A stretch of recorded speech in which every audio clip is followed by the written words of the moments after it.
We've started this course by talking about matrices, manipulation of matrices, and matrix arithmetic, but now we'll shift to talking about vectors, which are an equally important part of linear algebra.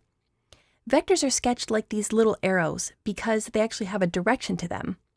We're taking the next two sections to introduce vectors and vector properties, and then 2 sections from now, we'll finally bring these two things together to talk about matrix vector products. But for now, our focus will be vectors, which you can think of as just a 1-column or 1-row matrix.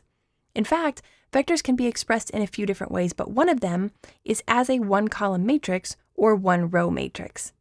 But even though vectors operate similar to matrices, they're defined totally differently. Specifically, a vector is only defined by its length and its direction. In this section, we'll get started with an introduction to vectors, and then we'll look at arithmetic with vectors, linear combinations and linear independence, which, by the way, will be hugely important concepts going forward, and then we'll finish up with subspaces and basis vectors.